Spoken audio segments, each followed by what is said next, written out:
La République démocratique du Congo appelle le Parlement européen à soutenir la mise en œuvre intégrale de la résolution 2773, à œuvrer pour imposer des sanctions ciblées contre les responsables militaires et politiques de l'agression, à instaurer au niveau européen un embargo total sur les minéraux exportés comme rwandais. Le partenariat RDC-USA repose sur une conviction partagée. L'investissement privé responsable est le moteur le plus puissant de croissance, d'innovation et de création d'emplois durables. Pour le gouvernement de la République démocratique du Congo, attirer les investisseurs, notamment américains, signifie offrir un environnement stable, prévisible, conforme aux standards internationaux et orienté vers des résultats mesurables. Cette réunion, qui intervient peu après la signature des accords de Washington le 4 décembre, renforce les engagements pris bilatéralement entre les États-Unis et la RDC, afin de consolider nos relations. American Dream. Dispersion Chain Investment Group. Rêve américain pour la Kosomba Lopango aux États-Unis. Plus précisément la ville où il y a Dallas. Aujourd'hui c'est possible. Pays moi pendant 30 ans. Ne vous trompez pas l'adresse. Dispersion Chain Investment Group. Voulez-vous acquérir une maison aux États-Unis? L'agence immobilière Dispensation Investment Group d'Elite Global, basée à Dallas, vous en donne l'opportunité. Il vous suffit d'investir à la banque pour acquérir une propriété que vous payerez progressivement pendant 30 ans. Oui, vous avez bien entendu, pendant 30 ans. Contactez-nous au +1 737 420 80 84, au +1 469 720 60 93 ou au +1 737 548 51. Dispensation Investment Group, investissez dans votre avenir avec l'immobilier aux États-Unis dès aujourd'hui. Oh ma papa, ton maman Lopango. Rêve américain. Venez nous contacter. Rêve américain. Tapez sur Google. Dispersion Investment Group. Na moke na komi baye. Lopango elenge. Ozalo baye elengi pou. Héritage à ban. Rêve américain. Pour la Kosomba Lopango aux États-Unis. Plus précisément la ville où il y a Dallas. Aujourd'hui c'est possible. Pays moi pendant 30 ans. Ne vous trompez pas l'adresse. Dispersion Chain Investment Group. Taka Music Band International. L'ambassadeur de la RDC au Benelux était à Strasbourg, en France, au siège du Parlement européen, pour faire entendre la voix de la RDC qui subit une agression injuste de la part du Rwanda.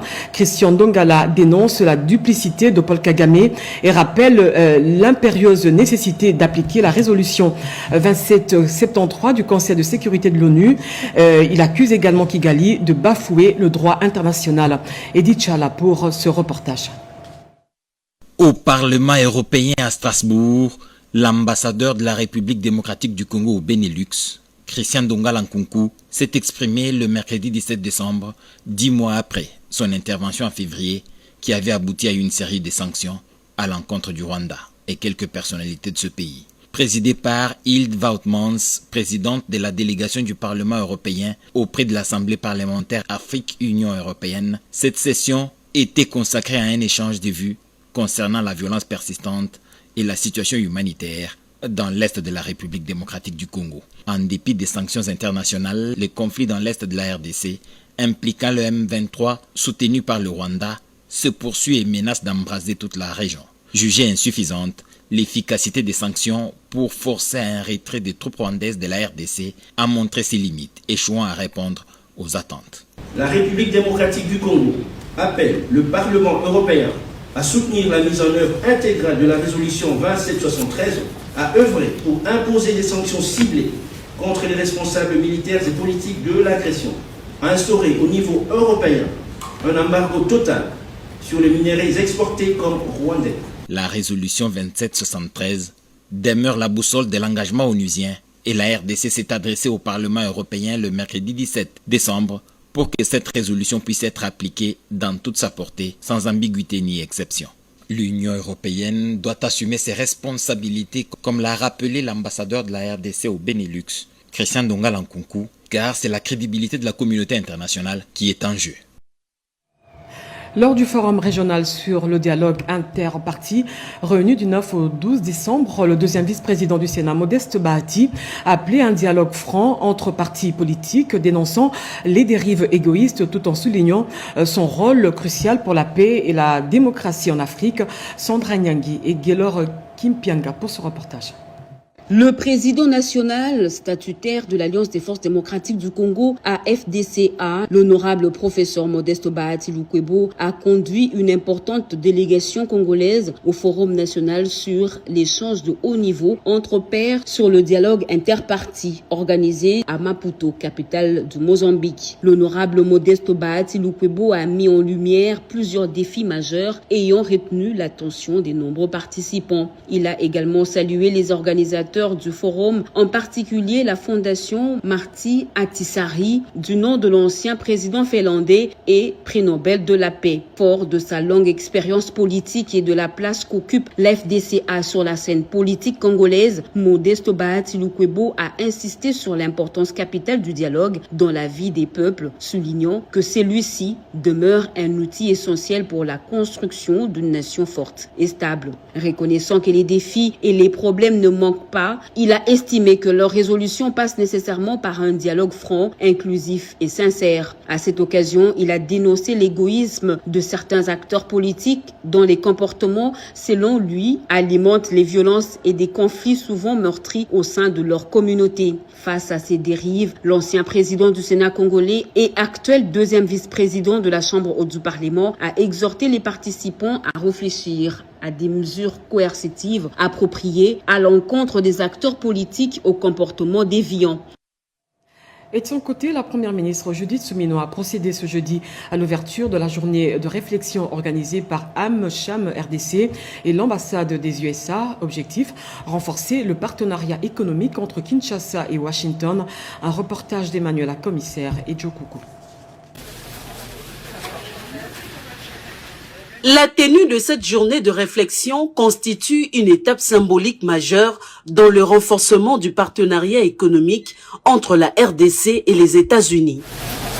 S'inscrivant dans la continuité du Forum économique RDC-USA, le gouvernement affirme sa volonté de transformer les engagements diplomatiques en dynamique économique concrète avec l'investissement privé comme pilier central. Le message porté par la première ministre Judith Suminwa Tuluka se veut à la fois cohérent et rassurant pour les investisseurs. Le partenariat RDC-USA repose sur une conviction partagée. L'investissement privé responsable est le moteur le plus puissant de croissance, d'innovation et de création d'emplois durables. Pour le gouvernement de la République démocratique du Congo, attirer les investisseurs, notamment américains, signifie offrir un environnement stable, prévisible, conforme aux standards internationaux et orienté vers des résultats mesurables. De son côté, l'ambassadrice des États-Unis en RDC, Lucie Tamlin, a réaffirmé la confiance de son pays dans le potentiel économique congolais.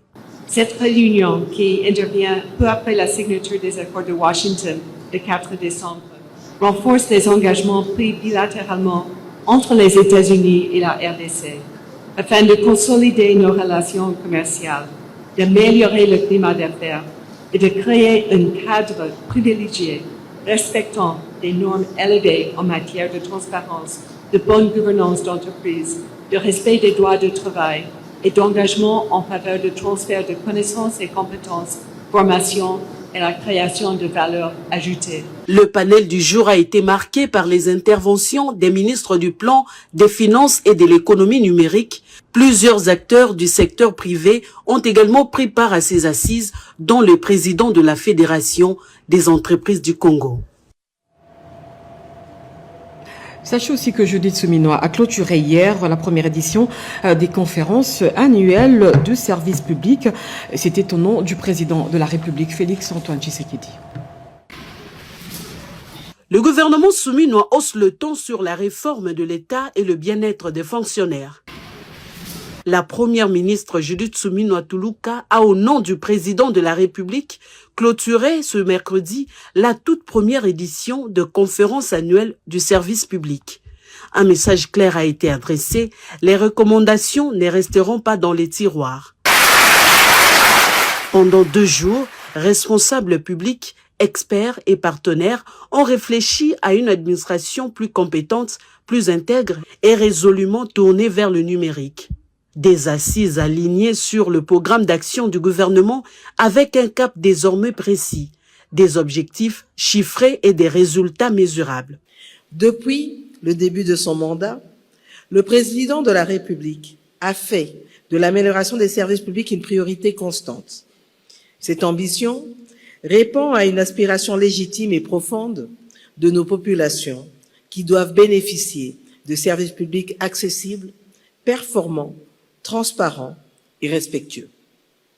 Les échanges riches et approfondis de ces 2 journées avaient pour finalité d'identifier les fondements conceptuels et normatifs, les bonnes pratiques à valoriser et les écueils à éviter afin de traduire cette vision présidentielle en actions concrètes. Pour le vice-premier ministre en charge de la fonction publique, Jean-Pierre Liaou, ces conférences marquent le point de départ d'un renouveau méthodique de l'administration congolaise.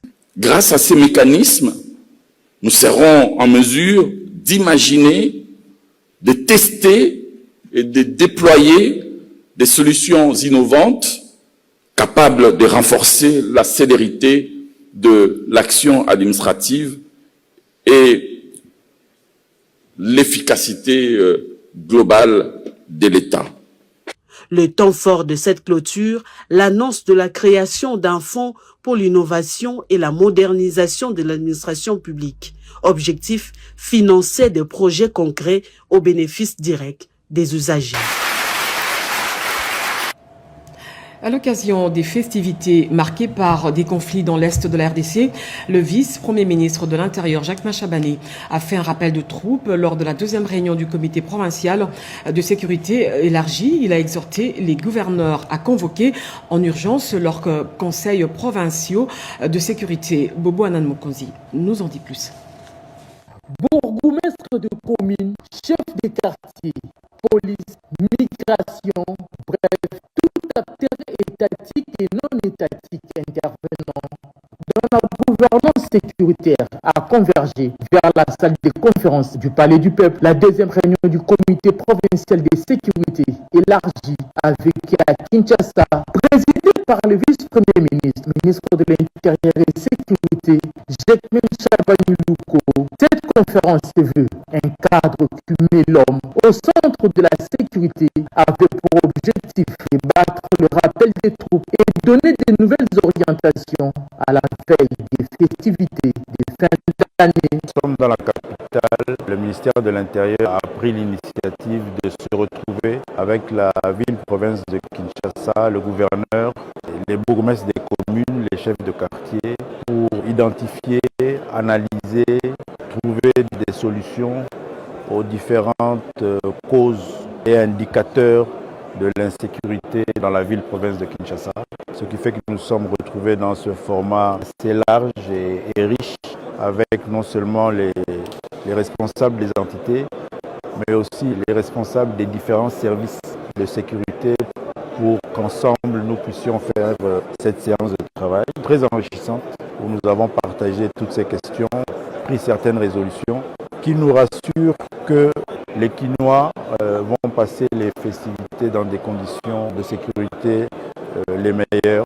Cette conférence fait suite aux recommandations du Conseil des ministres et toutes les provinces doivent urgemment convoquer leurs conseillers provinciaux respectifs pour garantir une fin d'année tranquille et sécurisée pour tout le peuple congolais. 34 millions de dollars, c'est le montant validé par le comité de suivi des prix des produits pétroliers au titre des pertes et manques à gagner des sociétés pétrolières de la zone ouest pour le troisième trimestre 2025. C'est le vice-premier ministre de l'économie qui a présidé la dite cérémonie. Rodé Panda pour plus de détails. 34 millions de dollars américains, c'est le montant global validé au cours des travaux de certification au titre des pertes à manque à gagner de la zone ouest des produits pétroliers allant de la période du 1er juillet au 30 septembre 2025. Ce sont des résultats provisoires du second semestre de l'année en cours en attendant la certification pour le 4e semestre de la zone ouest et les résultats de la certification de zone est et sud pour les 2 derniers trimestres de 2025. Ces résultats actuels obtenus à cette période de la certification confortent le ministère de l'économie nationale qui demeure convaincu que la certification globale des pertes de manque à gagner à l'échelle de la République confirmera la tendance baissière observée depuis 2024. Cette réunion présidée par le secrétaire général à l'économie nationale Célestin Tuité, président du comité de suivi des prix des produits pétroliers, a connu la présence personnelle du vice-premier ministre, ministre de l'économie nationale, qui a encouragé les experts à fournir un travail de qualité afin de permettre aux sociétés pétrolières de disposer des données nécessaires à la clôture de leurs états financiers. Le montant final de ce jour est de 34 millions de dollars américains. Il doit être partagé à toute la profession pétrolière. Nous sommes très contents de la manière dont nous évoluons actuellement avec le ministère de l'économie nationale. Tout se passe très bien. Cette séance de travail a connu la participation de représentants des sociétés pétrolières, notamment Engine, Cobil, CEP Congo, Total, CPPN, Socir et Sogaz, ainsi que des délégués de la FEC, de la DGDA, de la Présidence de la République, de la Primature, du ministère des Hydrocarbures, ainsi que du ministère des Finances. J'ai dit tantôt, renforcer la transparence, sécuriser les recettes, mais surtout garantir un meilleur financement des infrastructures électriques en faveur des populations. Un protocole d'accord a été signé entre la DGRALD, Lanceur, la SNEL et le secrétariat général du ministère des Ressources hydrauliques. Suivez ce reportage sur les images de Robert Kalimba. La République démocratique du Congo franchit une nouvelle étape dans la mise en œuvre de la réforme du secteur de l'électricité. En conformité avec le cadre légal et réglementaire en vigueur, un protocole d'accord a été signé entre les principales parties prenantes, le secrétariat général aux ressources hydrauliques et électricité, la DGRALD, Lanceur et la SNEL. Ce protocole permet la mise en place d'une commission mixte chargée de notifier les montants dus aux clients en défaut, la conduite de missions collectives de contrôle afin d'assurer la sincérité des déclarations. Je voudrais aussi rassurer les parties prenantes ici que SNEL SA ne ménagera aucun effort pour honorer ses engagements dans le cadre de ce protocole d'accord.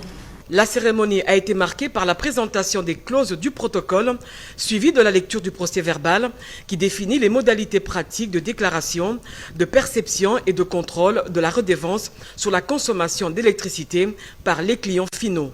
Temps fort de la rencontre, la signature officielle du protocole d'accord par les différentes parties prenantes, selon leur engagement pour une meilleure gestion de cette redevance prévue par la loi, mais jusqu'ici peu encadrée. Pour le ministre des Ressources hydrauliques, la signature de cet accord constitue un jalon structurant dans l'édification énergétique de la RDC. J'appelle les parties signataires à faire preuve d'une rigueur exemplaire. Ensemble, nous consolidons aujourd'hui un outil capable de maximiser les ressources publiques et donc d'accélérer la transition énergétique de la République démocratique du Congo. Désormais, les rôles sont clairement repartis. La SNEL collectera la redevance, Lanceur assurera la traçabilité, tandis que la DGRALD exercera le contrôle fiscal sous la coordination du ministère de tutelle. Un accord qui pose les bases d'une gouvernance plus efficace et d'un financement durable des infrastructures électriques à travers le pays, tel que voulu par le président de la République, Félix-Antoine Tshisekedi Tshilombo. Et à l'occasion de la Journée internationale des migrants, l'Organisation internationale pour les migrants a organisé une journée de sensibilisation à une migration sûre destinée aux étudiants. Un reportage d'Anim Balak, Patrick Badibanga. Ils sont jeunes, ils ont des rêves. Chaque jour, ils cherchent des opportunités au-delà des frontières. Mais pour certains, le rêve devient un piège. Ils ne doivent pas beaucoup plus se confier à des choses qui passent sur les réseaux parce qu'un message à distance, il n'y a pas vraiment moyen d'y croire. À Kinshasa, à l'occasion de la Journée internationale des migrants, célébrée le 18 décembre, l'Organisation internationale pour les migrations OIM a organisé une activité de sensibilisation à l'Université de Kinshasa. La délégation a été conduite par Alexandra Simpson, chef de mission de l'OIM, en République démocratique du Congo. Sur les images, elles échangent directement avec les étudiants sur leur lieu de pause, entourés d'experts de l'OIM reconnaissables à leur gilet bleu. Il y a beaucoup de choses que nous faisons en tant qu'OIM, c'est en immigration, mais aujourd'hui on voudrait vraiment sensibiliser, de réfléchir si vous recevez les offres qui sont trop bien. Après ces échanges de proximité, la délégation a été conduite dans la salle de club des droits humains de l'UNIKIN où s'est tenue la cérémonie officielle placée sous les thèmes Mon histoire, culture et développement. L'OIM a alerté les jeunes sur les dangers de la migration irrégulière et de la traite des personnes. L'organisation met également en garde contre les fausses offres d'emploi sur les réseaux sociaux. Message clé, vérifier les informations, n'est jamais payé pour un emploi et en parler à un proche avant toute décision. En cas de doute, l'OIM appelle à dénoncer en composant les numéros verts gratuits 122. Bien plus qu'un simple plaidoyer, il s'agit d'un cri de détresse face à la disparition progressive du domaine agro-industriel présidentiel de l'Ansele. Le personnel, à l'unisson, appelle à la réhabilitation de cet outil de production. On fait le point avec Cédric Kenina. Les comptes à rebours a commencé. Les domaines agro-industriels présidentiels de l'Ansele, autrefois symbole d'autosuffisance alimentaire, serait-il en train d'amorcer une fermeture progressive? Un coup dur pour les travailleurs qui lancent ici un cri d'alarme face à ce qu'ils qualifient de naufrages programmés. Cette situation va nous mettre dans des énormes difficultés. Manquer du travail, c'est vraiment pénible alors qu'on est dans cette entreprise depuis plus de 10 ans et nos familles, nos enfants vont payer des minervales comment? Et des gens qui dépendent de nous dans des familles vont toujours souffrir. Selon eux, seulement 70% du projet a été concrétisé. Pire encore, des unités entières comme l'abattoir et les couvoirs sont les premiers visés par la fermeture. La difficulté ne va pas seulement toucher les travailleurs, et aussi les fidèles clients, puisque depuis tout ce temps ici, nous produisons la qualité des œufs frais, nous produisons les poulets de chair, les poules pondeuses. Nous lançons un appel à son Excellence, Monsieur le Président de la République, Félix Antoine Tshisekedi Tshilombo. Nous lui demandons de s'impliquer personnellement pour sauver ce projet qu'il avait lui-même visité le 14 avril 2022. Au-delà des emplois, c'est toute une filière de production locale qui risque l'asphyxie. Les regards sont donc désormais tournés vers les autorités compétentes pour la relance de ces domaines. Sur plus de 10 hectares de terres agricoles à Kamba, dans Nouvelle-Jérusalem, 11 110 plants de cacao et café sont en plein germination, une évolution encourageante que la directrice générale de l'ONAPAC est allée constater récemment dans le cadre de la campagne agricole 2025-2026, un reportage de Marthe Mangaza. L'Office national des produits agricoles du Congo, ONAPAC, a levé l'option de collaborer étroitement avec la communauté kimbangiste afin de se doter de tous les moyens pour réussir la réalisation optimale de sa mission. En effet, pour mieux atteindre la promotion de la production, de la transformation et de la commercialisation, en passant par l'exportation, l'ONAPAC mise également sur les soutiens sans faille des producteurs dans les soucis de diversifier l'économie. Aussi, sa campagne 2025-2026 démarrée au mois d'octobre a atteint sa vitesse de croisière le lundi 15 décembre 2025 avec la prise des corps des plantations de caféiers et de cacaoyers sur les sites de Nimbamakondo en Kamba, Nouvelle-Jérusalem. Une prise des corps rendue possible par l'évolution plus que satisfaisante des pépinières mises en place dans l'écosystème de Kamba. Au départ, des variétés venues des Boma dans le Congo central pour les cacaoyers et de Beni du Nord Kivu pour les caféiers Robusta. Les sites de cette plantation effective couvrent une superficie de 10 hectares et devraient porter 11 110 plantes. Je ne pourrais continuer sans remercier le chef spirituel Papa Simon Kimbangu Kiangani qui m'a autorisé à commencer ce large programme, ce programme ambitieux en répondant, n'est-ce pas, au programme du chef de l'État, son Excellence Félix Antoine Tshisekedi Tshilombo, de la revanche du sol sur les sous-sols. Ce programme ambitieux va consister à planter 300 000 hectares de cacao par an, 100 000 hectares de café par an et pendant 5 ans avec objectif de concurrencer plusieurs pays producteurs de café et de cacao.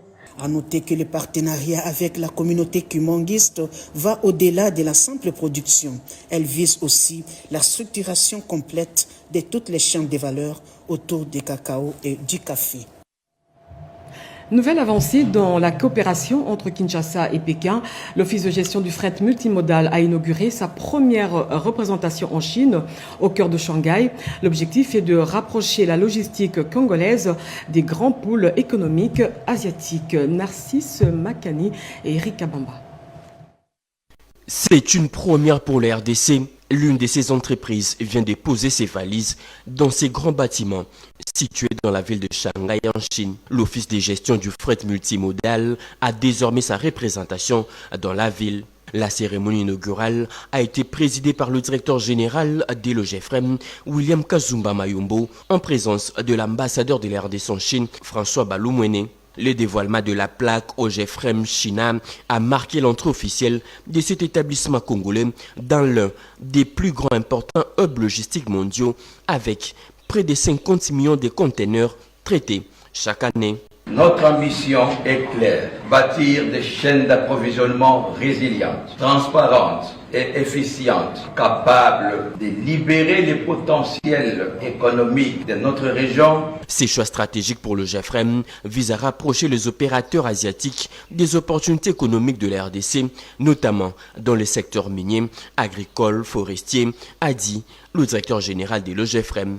C'est ici l'occasion de lancer un appel solennel aux investisseurs potentiels de se joindre à l'OGEFREM dans le cadre de partenariats public-privé pour réaliser en commun cet ambitieux programme d'infrastructure dans l'intérêt supérieur du pays et de l'intégration économique régionale afin d'aider et moderniser la chaîne d'approvisionnement en Afrique centrale et orientale. Autre annonce forte faite au cours de cette cérémonie, c'est l'ouverture prochaine d'une ligne aérienne directe entre Shanghai et Kinshasa par une compagnie privée. Un atout de plus pour booster le fret aérien congolais. Lancés il y a quelques mois, les travaux d'infrastructure entrepris dans plusieurs quartiers de la capitale évoluent à pas de géant. Pour ce faire, le directeur général de l'Office des voiries et drainage a inspecté l'évolution de 3 chantiers majeurs. Richard Kalala nous fait le point.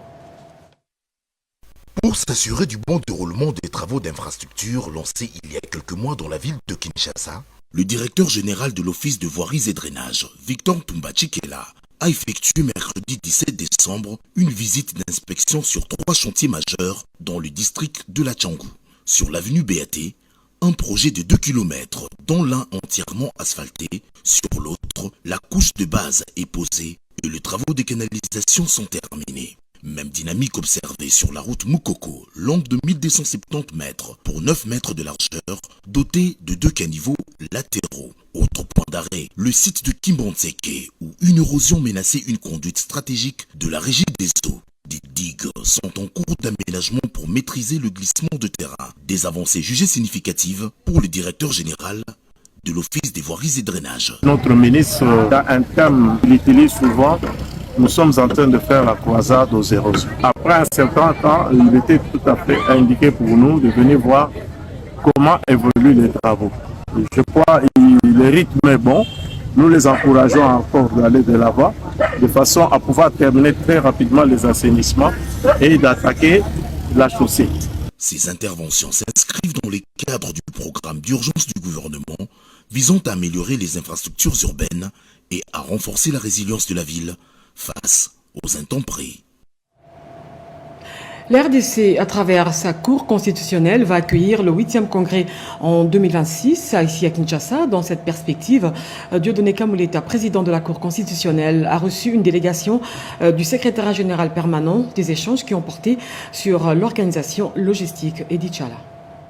Kinshasa accueille les préparatifs du 8e congrès de la conférence des juridictions constitutionnelles africaines, CJCA. Le secrétaire général permanent de la conférence de ces juridictions constitutionnelles africaines, Moussa Laraba, est en visite officielle en République démocratique du Congo et a confirmé mercredi 17 décembre que le 8e congrès de la conférence des juridictions constitutionnelles africaines se tiendra bel et bien à Kinshasa en 2026. Reçu par le président de la Cour constitutionnelle de la République démocratique du Congo et premier vice-président de la conférence des juridictions constitutionnelles africaines, Dieudonné Kamouleta, Moussa Laraba a rappelé que la RDC a été choisie à l'unanimité lors de la dernière assemblée générale tenue à Victoria Falls, au Zimbabwe, en 2024, pour organiser cette rencontre continentale. Le congrès est l'un des plus importants congrès juridiques constitutionnels au niveau africain.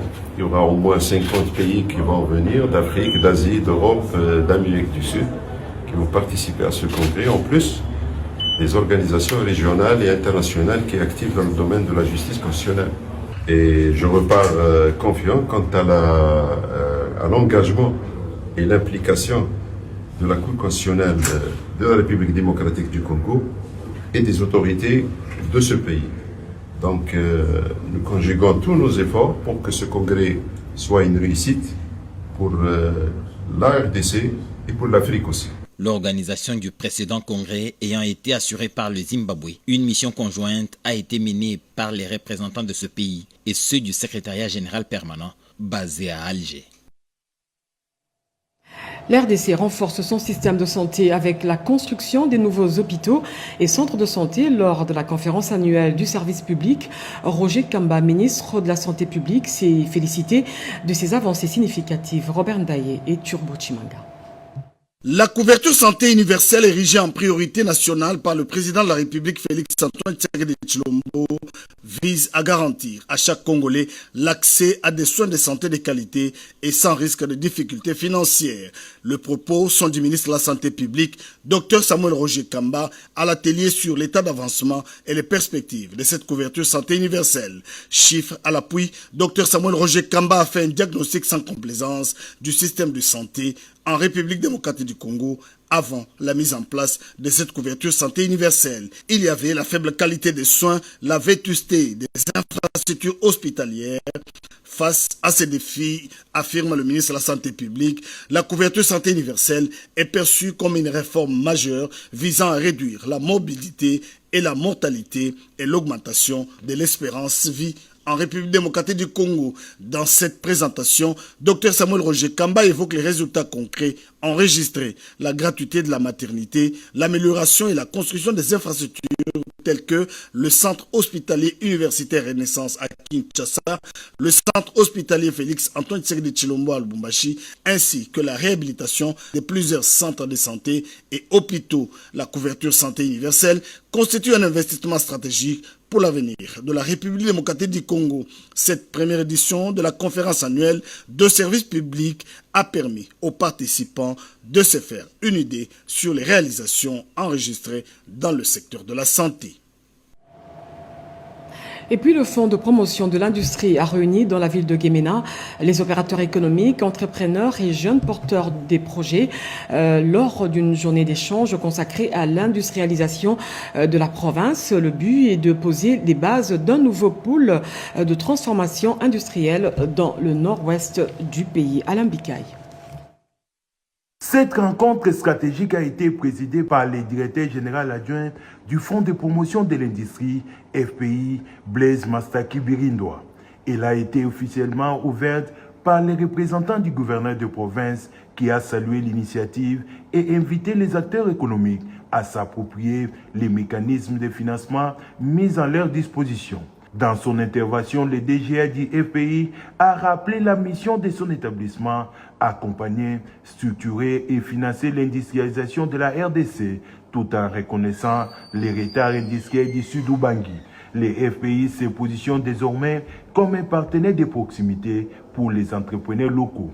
Mais la République démocratique du Congo, via le FPI, vient aujourd'hui frapper à votre porte, individuellement.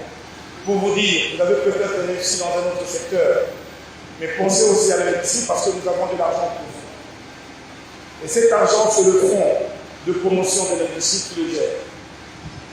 Ce n'est pas le Fonds monétaire international, ce n'est pas la Banque mondiale. Il suffit que vous introduisiez votre dossier aujourd'hui, qu'il soit correct pour que vous ayez cet argent demain. C'est un levier que le gouvernement a mis à la disposition des opérateurs économiques. Profitons-en, chers compatriotes. Doté d'importants atouts agricoles, forestiers et humains, le Sud-Ubangui peut devenir un pôle de transformation industrielle. Pour y parvenir, les FPI proposent des financements adaptés, un appui technique et des taux préférentiels allant de 4 à 6%.